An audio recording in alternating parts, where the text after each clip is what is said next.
Nah, ketika kita mencari pasangan, kenapa kok tidak boleh kita mencari kesamaan? Seharusnya kita mencari perbedaan, karena dalam rumah tangga itu harus memadukan perbedaan untuk saling melengkapi. Kalau berumah tangga itu kita mencari perbedaan yang bisa saling melengkapi, disitulah rumah tangga akan utuh.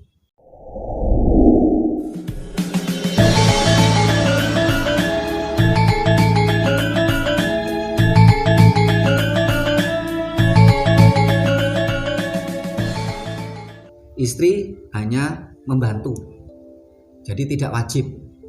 Cuman karena di dalam culture Jawa ini kan saling menghormati, biasanya walaupun tidak wajib ya suaminya ikut istrinya ikut bekerja, tapi tetap tidak wajib. Ini kebutuhan jana loka, kebutuhan duniawi. Nah, jana loka itu juga merupakan mengarah kepada tentang jati diri. Sebagai contoh gini, ketika orang bertanya, Mas, Mbak, daleme pundi? Rumahnya mana?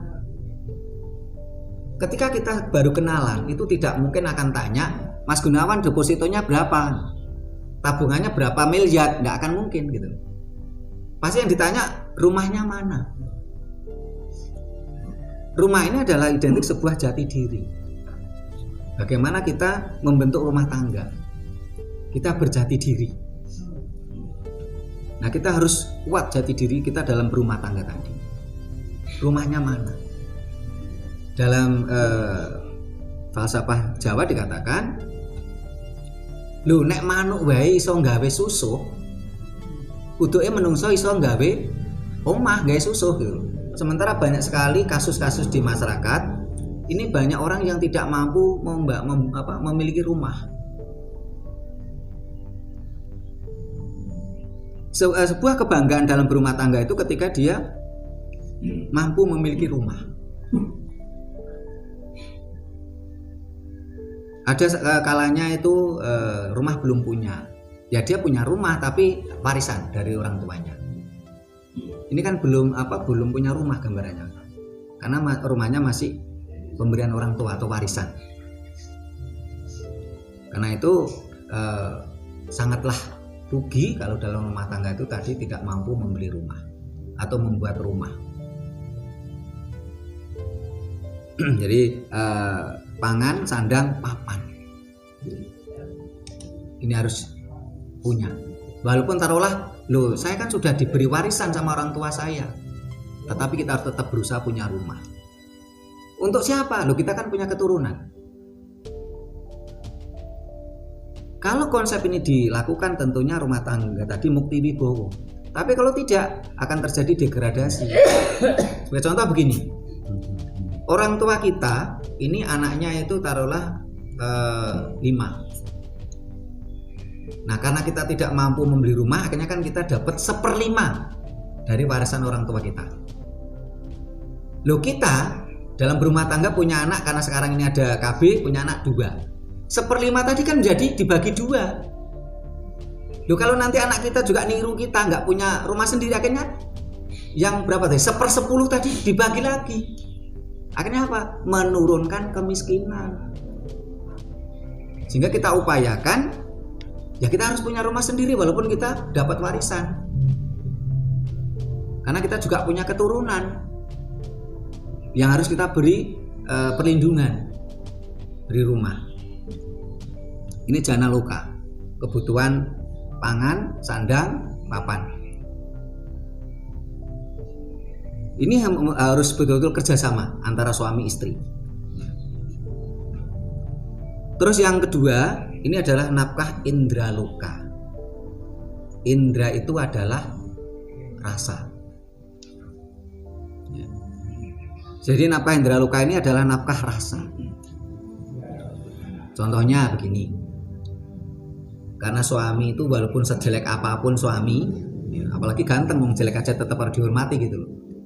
Jadi si istri harus menghormati ke suaminya. Walaupun taruhlah istrinya tadi memiliki jabatan lebih tinggi atau lebih kaya, tetap dia harus, kalau sudah mengikrarkan diri dengan sengaja, aku berumah tangga, mengikatkan diri pada rumah tangga. Sehingga ketika kita bicara tentang mahalige rumah tangga, ini kan sebenarnya suatu kesengajaan. Aku dengan sengaja mengikatkan diri pada sebuah organisasi namanya rumah tangga. Sehingga tidak lagi bicara, oh aku, walaupun perempuan aku lebih kaya kok, walaupun perempuan aku lebih tinggi jabatanku. Nah kalau seperti itu tidak mengingkari sumpah perkawinan tadi, ikatan tadi. Sehingga suami memang harus dihormati sejelek apapun, serendah apapun, sebodoh apapun. Tetapi kembali ke yang tadi bobot bibit tadi, memang kalau bisa mencari pasangan yang selaras, yang sinergi, yang harmonis. Sehingga kewajiban istri ini harus menghormati suami. Lah haknya istri apa? Kan tadi kewajibannya menghormati. Dunia ini kan selalu penuh timbal balik hak dan kewajiban. Tadi kewajiban istri menghormati suami. Haknya apa? Haknya dihargai suami. Jangan sampai karena istrinya menghargai suami terus suaminya menindas. Ini tidak boleh. Harus dihargai. Jadi istri menghormati suami, suami menghargai istri. Sehingga di dalam kasanah budaya Jawa ada istilahnya itu konco wingking. Banyak orang mengartikan kalau falsafah konco wingking ini katanya falsafah yang merendahkan wanita. Sebenarnya salah. Konco wingking adalah konsep the right woman, the right job.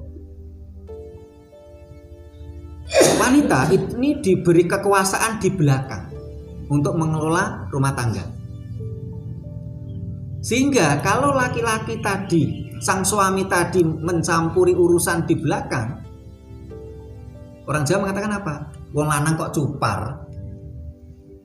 Pasti ngerti Pak Bambang ya? Cupar. Nah, kalau seorang suami sudah dikasih plakat wong lanang cupar, itu saelele wong lanang kalau untuk orang Jawa. Saya sering gitu ya. Nah, jangan, tidak boleh itu Pak Bambang. Bikin nasi goreng ulek kok cupar. Padahal bikin nasi goreng ulek-ulek itu cupar dapat. Nah, yang dimaksud mencampuri rumah tangga sebenarnya bukan sekedar hanya membuat nasi goreng Pak Bambang. Kalau saat ini kalau itu hal wajar, bahkan sekarang itu para chef itu malah banyak laki-laki. Nah, tapi yang dimaksud cupar bukan itu Pak Bambang, tapi mencampuri wewenangnya istri. Ini yang dikatakan istri itu konco wingking, dia diberi kekuasaan penuh yang tidak boleh dicampuri suaminya. Tetapi karena sang istri menghormati suami, tetap dia minta pertimbangan. Tapi suami tetap menghargai istrinya. Ketika istri minta pertimbangan, dia tetap menghargai. Harus begini. Oh kalau begitu jangan. Jadi ada saling, si perempuan menghormati suami, si suami menghargai istrinya. Jangan dilecehkan. Karena seringkali banyak suami itu melecehkan istrinya. Hanya karena dianggapnya istrinya tidak mampu mencari duit.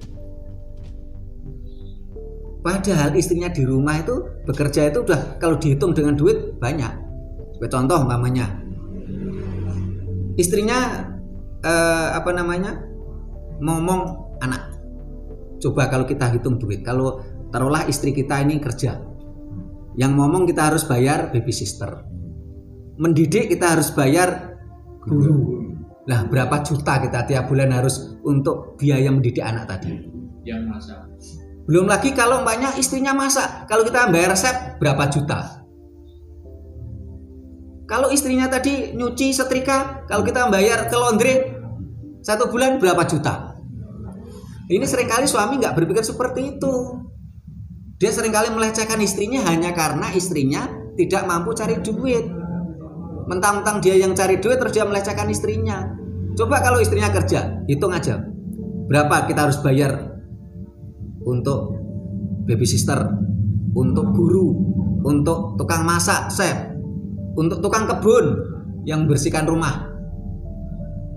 Dihitung-hitung, nah itu betul laundry. Nah, luar biasa. Ini yang seringkali nggak disadari oleh para suami-suami gitu loh. Seringkali dia melecehkan istrinya. Nah, kalau Pak Gecul saya nggak heran, beliaunya ini nggak punya istri soalnya ini. Nyari nggak laku-laku ini. Ada yang tidak bisa terbayar untuk suami adalah air ASI.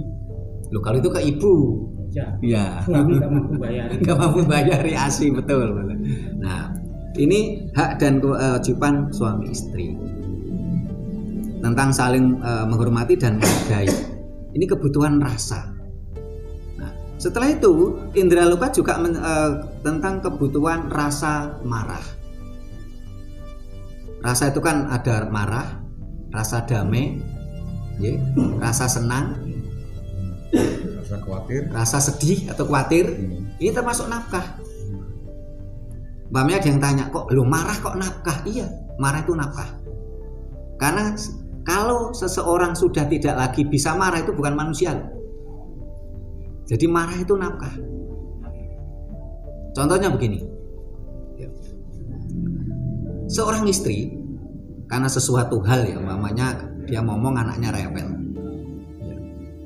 atau dia masak karena sesuatu hal rusak masakannya, dia akan dongkol, dia marah.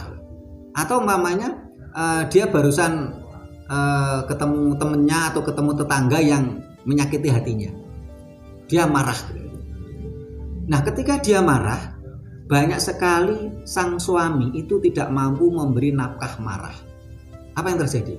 Ketika istri marah, suami itu malah marahnya lebih tinggi. Akhirnya apa? Si istri calling down karena dia takut ke suaminya.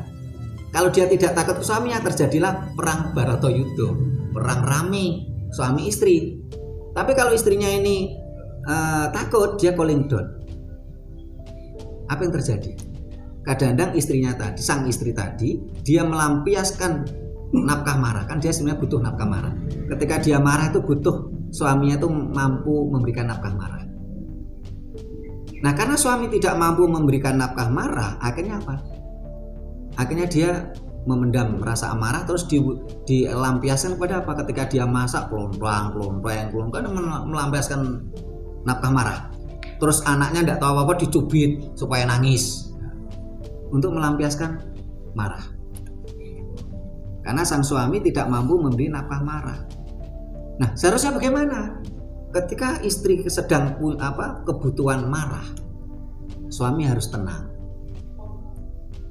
Tenang, dengarkan istrinya tadi muring-muring, roweng, ya dengarkan. Tetapi suami yang bijak itu tidak serta-merta misalnya itu ketika istrinya tadi sebagai contoh gini, dia sedang bertengkar sama tetangganya gitu, atau bertengkar sama ibu mertuanya gitu contoh. Nah, kadangkala kalau suami yang tidak bijak, dia langsung membela serta-merta istrinya, terus dia ikut memusuhi tetangganya tadi, atau dia ikut istrinya tadi bertengkar sama adiknya atau Mbak Yunya, dia langsung membela istrinya, ikut marah sama tetangganya, sama keluarganya tadi. Ini tidak benar. Seharusnya bagaimana? Ketika istri marah, dia tenang. Setelah itu, nah ketika istri tadi sudah meluap-luap ya, melampiaskan marah, reda, terus dia diberi arahan supaya sejuk, supaya merasa terayomi. Ini nafkah marah. Ini banyak sekali dalam rumah tangga itu tidak paham kalau marah itu termasuk nafkah. Setelah itu nafkah marah, nafkah rasa damai. Bagaimana caranya seorang suami istri ini harus mampu saling memberikan rasa nafkah damai, rasa damai.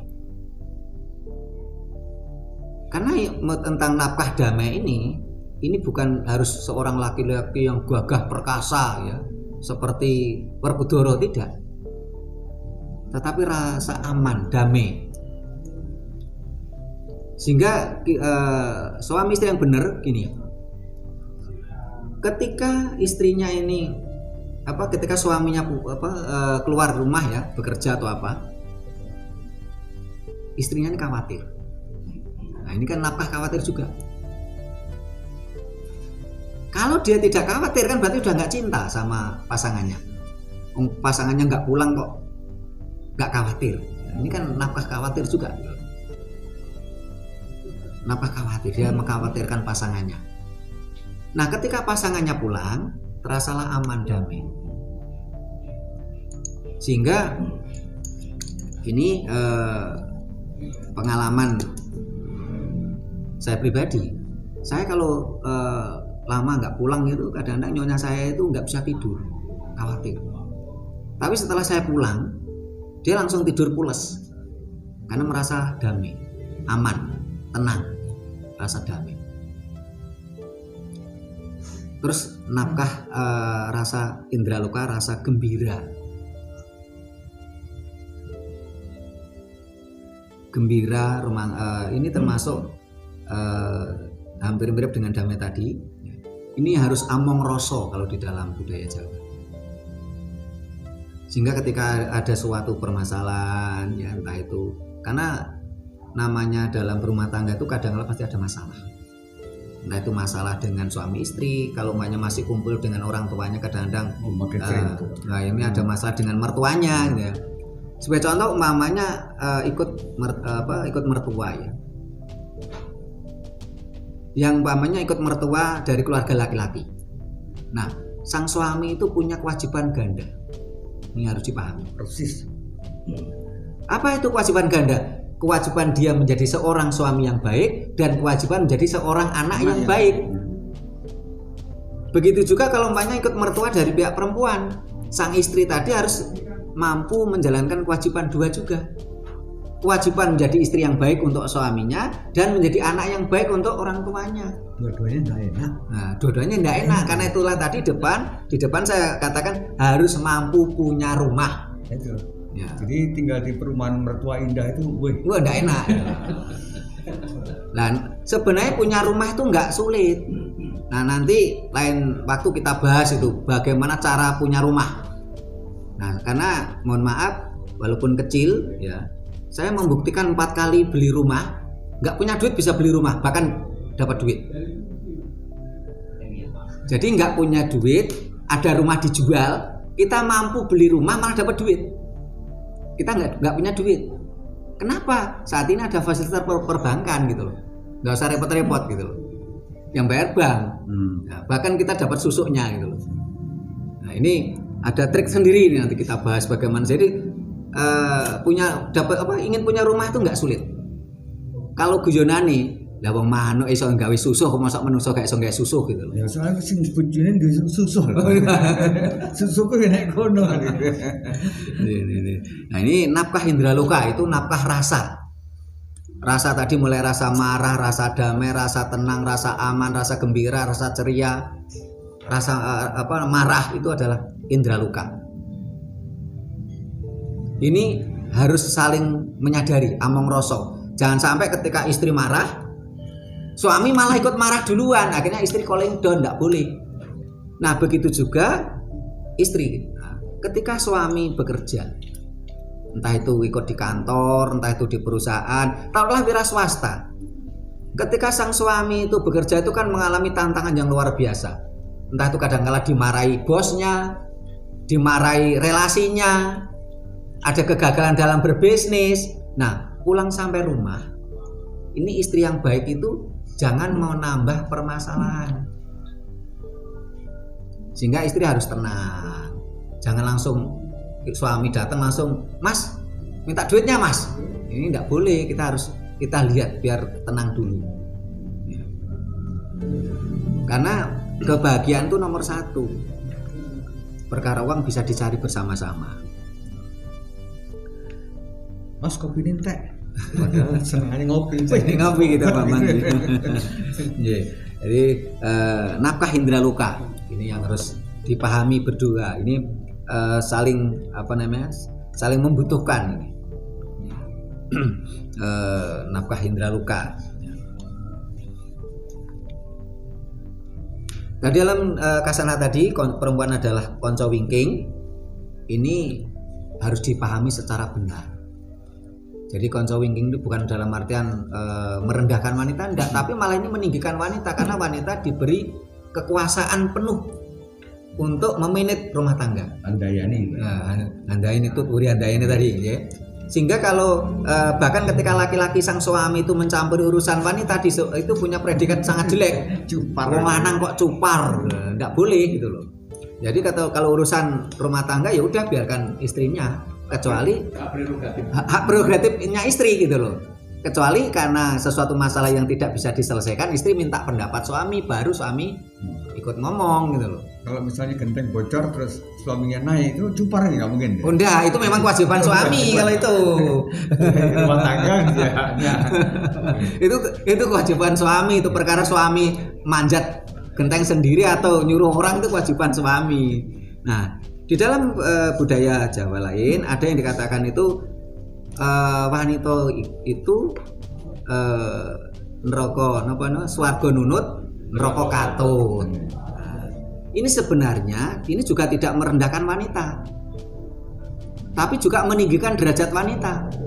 Karena budaya Jawa itu mulai zaman dulu itu kita udah mengenal emansipasi wanita sehingga kita punya Ratu Sima, Ratu Tribhuwana Tunggadewi.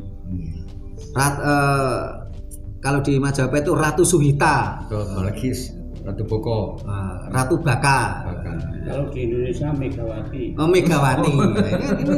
Jadi mulai zaman dulu itu leluhur kita sudah mengenal emansipasi wanita gitu. Wanita wani ditoto, itu maksudnya berani diatur, oh bener itu. Ya, gitu. Jadi memang kalau di dalam budaya kita antara wadon lan wanita itu berbeda. Kalau wadon, pokoknya orang yang punya pawadonan disebut wadon. Orang yang punya pelanangan disebut lanang. Tapi belum tentu pria, belum tentu wanita. Ini perbedaan di situ. Wanita itu adalah dia berani untuk ditata dan menata. Jadi bukan hanya berani wanita wani ditoto, noto juga bisa kan? Iya. Kalau wani ditoto kan berarti dia harus pasrah hukum. Bukan wani kalau ditoto itu, dia harus ngikut kok. Jadi dia harus berani memberikan menata. Menata siapa? Keturunannya. Bagaimana dia harus mampu menata keturunannya untuk menjadi lebih yang berkualitas. Pakai KB. Nah, itu beda lagi. Jadi kembali ke tadi konsep tentang swarga nunut neraka katut. Ini sebenarnya menghormati wanita karena pengertiannya begini. Swarga nunut neraka katut. Kata nunut itu kan kata sengaja. Jadi ketika suami sedang mengalami kejayaan, itu istri punya hak penuh untuk nunut. Nunut itu sengaja. Sebagai contoh Pak Bambang mau nunut ke Malang kan sengaja toh. Yeah. Jadi ketika dalam suami istri, dalam rumah tangga, suami sedang mengalami kejayaan, istri punya hak dalam kejayaan tadi. Nunut itu sengaja. Jangan sampai setelah jaya malah ganti istri, jangan. Kalau orang Jawa bilang buju Joko Loro, nah itu jangan ditinggalkan. Jangan pas sengsara sama istrinya yang tua. Setelah itu karena kaya raya terus istrinya dicerai, cari yang lebih cantik, lebih muda, enggak boleh. Ya, sebenarnya yang namanya jamu itu kan ya harus muda. Oh gitu. Iya.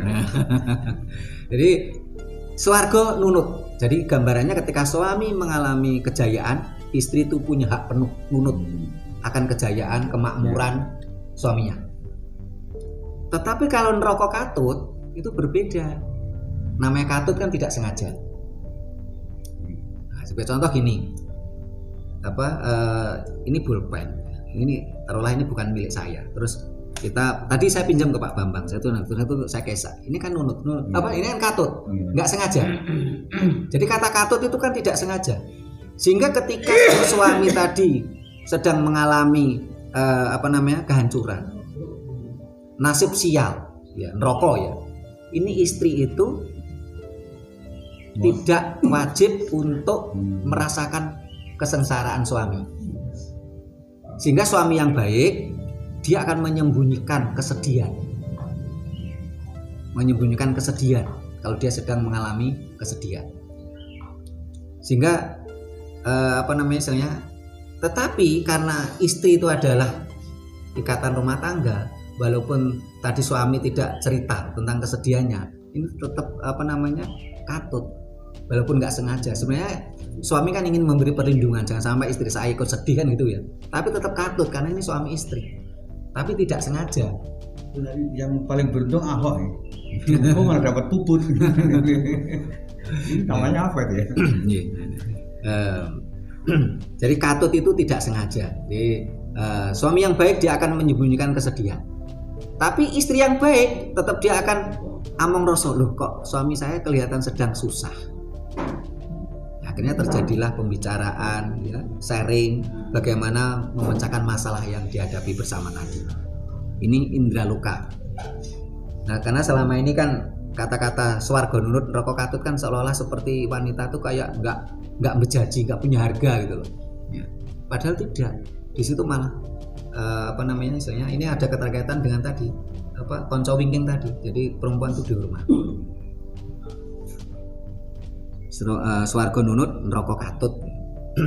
Ini kebutuhan indra loka, kebutuhan rasa. Yang ketiga adalah kebutuhan guru loka. Guru loka ini adalah kebutuhan spiritual. Nah, seorang suami yang baik dia akan mengajak istrinya dalam pasangan tadi, ya, entah suami entah istri ini, karena memang merupakan satu ikatan rumah tangga. Ini mencari kebutuhan spiritual, bukan sekedar kebutuhan spiritual itu berbeda dengan agama. Tetapi spiritual adalah puncak agama sebenarnya. Bagaimana dalam pasangan suami istri tadi ini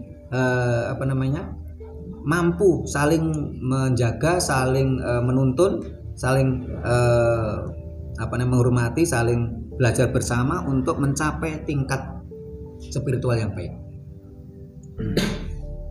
Sehingga puncak dari rumah tangga tadi merupakan puncak manunggaling kawula Gusti.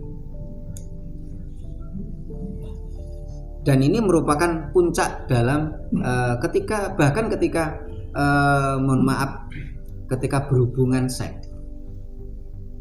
Kalau bisa usahakan jangan karena termotivasi nafsu, tetapi termotivasi karena kebutuhan guru loka atau spiritual. Karena bagi yang sudah berumah tangga, ini yang jomblo-jomblo ini jangan membayangkan yang aneh-aneh. Ketika terjadi hubungan seks, kebutuhan suami istri, ini kenikmatan yang puncak kenikmatan itu kan tidak terperkirakan. Ini ada sebuah penyatuan hidup. Tetapi kalau didasari dengan nafsu akan berbeda rasanya.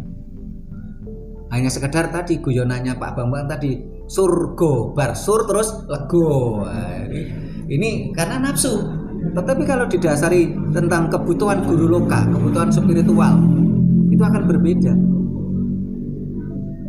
Sehingga karena itulah di dalam ajaran leluhur kita ada ajaran namanya asmaragama. Asmaragama itu adalah aturan bermain asmara. Kalau India punya Kama Sutra. Kama Sutra itu teknik bermain asmara. Kalau Kama Sutra, teknik bermain asmara itu titik beratnya pada kepuasan. Posisi. Ya, di teknik bermain asmara. Jadi pada posisi, pada tekniknya. Endingnya apa? Kepuasan nafsu. Tetapi kalau asmaragama ini adalah aturan. Gama itu aturan. Asmara. Jadi aturan bermain asmara. Endingnya apa? Endingnya adalah keturunan yang baik. Sehingga kenapa para raja-raja di Nusantara ini itu kalau raja itu istrinya kan banyak. Ada permaisuri. Permaisuri itu cuma satu. Terus ada garwa ampean. Garwa ampean itu biasanya 4. Tapi bisa juga 2. Garwa ampil ada lagi. Ampil beda lagi. Jadi ampean itu dari kata ampean itu tangan. Jadi garwa ampean itu ada 2, kadang 4. Karena ampean itu bisa diartikan tangan, bisa diartikan kaki. Anggota badan. Ya, jadi kalau bisa diartikan 2 berarti ya 2 atau diartikan 4. Nah, setelah itu garwa ampil atau selir. Selir itu sama ampil sama. Ampil itu pinjem ya.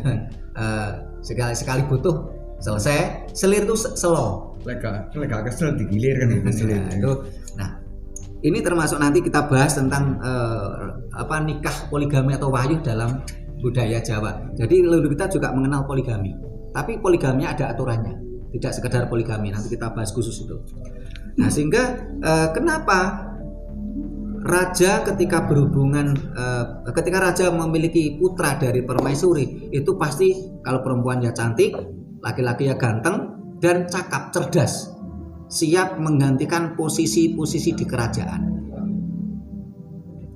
Karena ketika raja mau melakukan hubungan seks dengan istri permaisuri itu pakai aturan. Endingnya keturunan, bukan sekedar kepuasan nafsu. Kalau kita sudah ya itu setelah begini apa ngulangi gimana itu ya? Biar Nah, itu kalau ada perempuan yang mau enggak apa-apa Bapak. Saya jangan memaksakan ya perempuannya. Iya. Nah, itu agak menyinggung saham saya. ini yang sama-sama jomblo ini. Kasihan itu yang belum dapat giliran itu loh. Nah, itulah sebabnya kenapa raja itu kalau punya putra dari permaisuri itu putranya pasti ganteng, cantik, cerdas ya, tangkas ya, siap menggantikan posisi-posisi di kerajaan, mulai jadi pangeran Mangkubumi, menjadi senopati, menjadi posisi banyak di kerajaan itu, siap menggantikan posisi-posisi di kerajaan. Sehingga kalau putra dari permaisuri pasti dia akan dapat jabatan. Nah, kalau istri ampean itu semi-semi, kadang pakai aturan, kadang tidak. Tapi kalau yang istri selir atau ampil itu cenderung pakai seperti Kama Sutra, hanya sekedar mencari kepuasan. Ya. Kemarin waktu saya membahas ini di perguruan tinggi, waktu itu saya seminar di Unmer, Universitas Merdeka Malang. Saya membabar ini, ada mahasiswa tanya, "Loh Pak, kalau kita kan nggak mungkin istrinya banyak kayak raja Pak. Istri kita ini satu aja belum dapat. Ini bagaimana ya Pak solusinya?" Nah, solusinya begini. Sekarang kan ada kontrasepsi. Sehingga anggap saja ketika istrinya tidak pakai kontrasepsi, ya istrinya harus diperlakukan seperti permaisuri, pakai aturan main, jangan mengejar kepuasan. Yang penting mendapatkan keturunan yang baik. Aturannya bagaimana? Nanti kita bahas tersendiri tentang aturan asmaragama. Tapi ketika istri tadi memakai kontrasepsi, lah mau diperlakukan seperti Kama Sutra, niru BF ya silahkan. Toh tidak akan menjadikan keturunan. Ini kan teknologi membantu kita gitu. Jadi walaupun istri kita satu tetap bisa menerapkan Kama Sutra, bisa menerapkan asmaragama. Rekayasa. Nah, sehingga menjadikan rumah tangga tadi tetap menjadi mukti wibowo. Nah, bagaimana tentang nafkah-nafkah rumah tangga tadi bisa tidak diwariskan kepada keturunannya? Ini kan ilmu, ya tentu saja bisa diwariskan. Sehingga ketika saya pertama punya menantu, ini sudah saya weling anak saya, "Le, jangan sampai kamu LKMD," saya bilang gitu. Tahu Pak Bambang LKMD? Lamar keri meteng dhisik. Itu jangan sampai seperti itu, mempermalukan orang tua. Nah, seharusnya bagaimana? Sehingga ketika sang pengantin tadi ini belum melakukan hubungan seks, ini saya saya gembleng tentang ilmu ini, ilmu asmaragama. Kalau Kama Sutranya nggak saya gembleng, biarkan anak muda buka medsos banyak itu soalnya, ya nggak perlu kita ajari. Yang penting asmaragamanya, bukan Kama Sutranya. Dia cari cara bukanya. Nah, sehingga akhirnya bisa mendapatkan keturunan yang baik. Ya memang semua adalah kita sebuah usaha untuk mendapatkan keturunan yang baik. Sehingga kita pejang itu asmaragama kepada keturunan kita, kepada anak dan menantu kita. Ini kita wariskan ilmu ini, ilmu asmaragama. Ini kan juga merupakan nafkah rumah tangga yang bisa kita wariskan. Bagaimana kita nafkah ini asmaragama. Terus nafkah ini tadi jana loka, indra loka, guru loka, kita beber, kita bahas kita jelaskan kepada anak dan menantu kita. Ini menjadi ilmu yang perlu kita wariskan. Nah, perkara harta benda, ini kan harta benda itu kan merupakan hasil dari rumah tangga, bukan nafkah rumah tangga. Kalau harta benda itu kan, jadi ketika tadi ada indra loka, jana loka, indra loka, guru loka, ketika dalam mencari nafkah tadi, ini kan mesti ada sisa. Akhirnya sisanya ditabung, bisa beli kendaraan, bisa beli rumah. Ini bisa diwariskan, tetapi ini kan hasil dari nafkah rumah tangga tadi. Kalau ini diusahakan, kita didik anak kita tadi, jangan mereka tergantung kepada warisan orang tua. Dia harus kita ajari mandiri. Tetapi juga bukan orang tua hanya mencari uang hanya untuk kesenangan pribadi terus dihabiskan. Anaknya tidak diberi tinggalan itu juga jangan. Tetapi di sisi lain anak kita ajari mandiri. Kita ajari mandiri supaya dia mampu untuk mencari apa yang dia butuhkan. Seperti gambaran kita tadi, kalau terjadi kegagalan di sini, ini akan menurunkan kemiskinan. Jadi kita harus mampu memberikan tinggalan atau warisan. Kalau anak kita 5, otomatis kan akan dibagi 5. Loh, kalau anak kita tidak mampu mencari, otomatis kan tadi kan 1/5. Terus dia punya anak 5, jadi kan 1/5 dibagi 1/5 lagi, habis. Jadi ini tentang bagaimana nafkah rumah tangga bisakah diwariskan ya? Tentunya ilmu ini bisa diwariskan. Apalagi tadi penanya dari saudara kita Batak ya, Lae Jatim Loronsus Aritonang. Kebetulan budaya Batak ini mirip dengan budaya Jawa, patrilineal. Di Indonesia ini hampir semuanya patrilineal. Kecuali Minangkabau itu yang matrilineal. Bahkan kalau Jawa ini patrilinealnya agak lunak. Karena konsepnya patrilineal yang mengarah pada bilineal. Tetapi kalau Bali itu patrilinealnya kukuh. Waris laki-laki, perempuan nggak dapat. Batak juga gitu. Batak juga sama, Batak itu juga patrilineal kukuh mirip Bali. Kalau perempuan nggak dapat ya? Kalau Jawa ini masih bayar. Iya, kalau Batak juga bahkan nggak dapat marga. Umpamanya laki-lakinya dari Aritonang, terus istrinya Marbun, anaknya jadi marga Aritonang, Marbunnya hilang. Ini kebetulan istrinya Bang Jatim ini baru Marbun ya. Nah, ini hilang. Manado juga gitu. Manado itu juga marga istrinya juga hilang karena itu memang patrilineal di Jawa seperti itu. Di Indonesia seperti itu. Tetapi Jawa patrilinealnya lebih lunak sehingga lebih cenderung bilineal. Tapi malah kita ini ada bin nggak ada. Nggak ada. Tetapi sebenarnya Jawa juga mengenal marga sebenarnya. Dulu istilahnya tuh wangsa. Wangsa itu juga sejenis marga. Nah itu biasanya kalau ini hilangnya mulai era 80-an, belum lama hilangnya. Kalau nggak salah dengar pada waktu kakeknya itu kena masalah masuk penjara, ini cucu-cucunya nggak mau pakai nama itu izin gitu, malu, sekarang gitu. Ini ada budaya begitu tuh ada di sini, kalau dan tempat mungkin nggak ada. Kalau hilangnya wangsa di dalam budaya Jawa itu kalau saya cermati itu ya era-era 80-an sampai sekarang. Karena kalau pada masa kecil saya itu masih ada. Apa bentuknya wangsa di dalam budaya Jawa? Sebagai contoh begini. Ketika belum menikah namanya Gunawan. Setelah menikah itu ada 2 nama. Nama muda dan nama tua. Masih ingat Pak Bambang nama tua? Masih Pak Budi masih ingat. Kalau Mas Gunawan era sekarang paling nggak ngerti. Nah, nama tua ini adalah sebuah wangsa yang diturunkan. Seperti marga kalau di Batak. Dan nama tua ini sebenarnya adalah sebuah perlindungan dalam rumah tangga. Kenapa? Karena banyak laki-laki.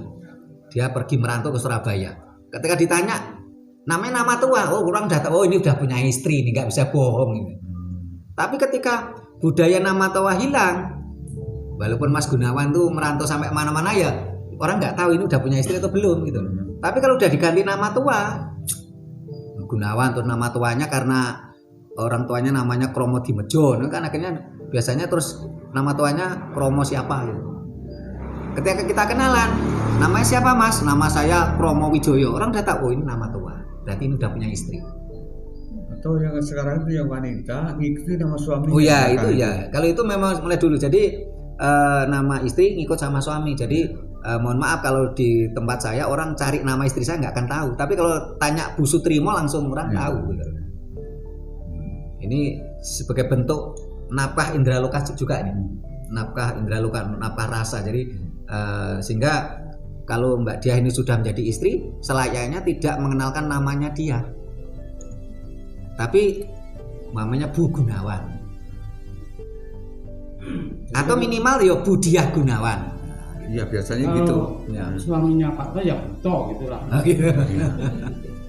Sehingga ketika orang kenalan, namanya Mbak, namanya siapa? Apalagi sekarang dunia medsos begitu luar biasa. Nah kalau dia langsung mengenal, ini kan termasuk perlindungan. Halo Mbak Yu, namanya siapa? Namanya di inbox messenger. Langsung mengatakan nama saya Gunawan atau Bu Gunawan ya. Nyai apa? Otomatis karena oh ini udah punya suami. Ini perlindungan. Orang tidak mungkin, kalau orang yang beretika nggak mungkin ganggu istri orang, kecuali memang dia backgroundnya orang nakal. Ini udah punya suami masih diganggu gitu. Jadi perlindungan dari sisi suami adalah nama tua. Sayangnya sekarang budaya ini udah hilang. Sebenarnya kalau bisa kita mulai lagi. Sebagai contoh kalau Mas Gunawan ini masih pengantin muda, coba tak minta ke mbahnya atau bapaknya, minta diberikan nama tua. Nama marga bapaknya maksudnya. Nah, jadi diselamati. Ya. Jadi buat jenang abang ya, jenang sengkolo, bancaan, mengundang tetangga. Pak Tis mau nyambung tuh selamatannya. Nyambung tuh, ya itu selamatan nyambung tua. Terus di situ kan apa ganti nama, tambahan nama tua, nambah nama tua. Contohnya saya dulu namanya Sutrisno. Setelah punya istri ditambah Gecul Hadi Sutrisno. No, hadinya itu nama tua, hadinya. Gecul itu digeget ucul dari atap kolot atas ini. Jadi hadi itu nama tua. Sehingga ketika seperti itu bagi wanita-wanita jauh udah apa? Oh ini nama tua. Saya nggak perlu menyenangi suami orang. Jangan ini sekarang ada apa gerakan yang jangan batasi suamimu cuman beristri satu karena lebih banyak. Wah, ada tuh memang betul. Iya itu sedang viral di medsos itu. Secara alami memang bayi wanita lebih banyak dilahirkan. Jangan batasi suamimu untuk beristri satu karena kami lebih banyak. Jumlah kami lebih banyak. Jumlah ini. Dan yang perang juga ya laki-laki yang mati. Kapal tenggelam juga laki-laki. Nah kurang. Nah kalau mau poligami nanti tunggu video kita berikutnya tentang poligami versi ajaran leluhur Nusantara. Ada aturannya. Jadi nggak sekedar poligami. Jadi nggak sekedar apa kita merantau ke Jakarta di sana nikah, merantau ke Sumatera nikah. Kan cuma satu. Oh cuma satu iya. Gitu loh. Satu di Jakarta, satu di Kediri, satu di Medan. Di Jepang satu. Wah, ini Pak Bambang itu istrinya di Jepang satu, di Indonesia satu. Wah. Saya ikut KB. Ikut KB. 2 cukup kan? Nah, 2 cukup. 2 istri 5 anak. Waduh, mantap ini. Nah, menurut budaya Jawa, kalau wayang itu paling bagus itu 3. Hari Senin dan Selasa istri pertama, Rebo dan Kamis istri kedua, Jumat dan Sabtu istri ketiga, hari Minggu libur. oh enggak jajan. Tapi ya kalau Pak, jajan. Pak Eros sudah meninggal Pak. Nggak mungkin.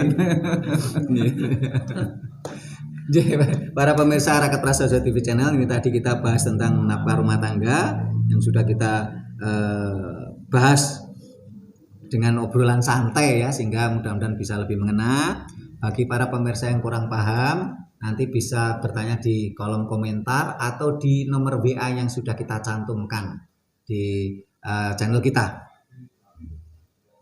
Nah ini sebelum kita tutup, apakah masih ada pertanyaan lagi dari yang hadir? Masih ada? Pak Budi, oh yang muda-muda, yang Mas Yoga, Mas Andre, nah, cukup? Nah, kalau cukup kita cukupkan sampai di sini dulu. Terima kasih para pemirsa Rakyat Prasaja TV Channel. Demikian tadi bahasan kita tentang nafkah rumah tangga dari ajaran leluhur Nusantara. Bila mana ada kata-kata kami yang tidak berkenan, ada tata krama kami yang tidak sesuai, kami mohon maaf secukupnya. Terima kasih. Rahayu. Rahayu.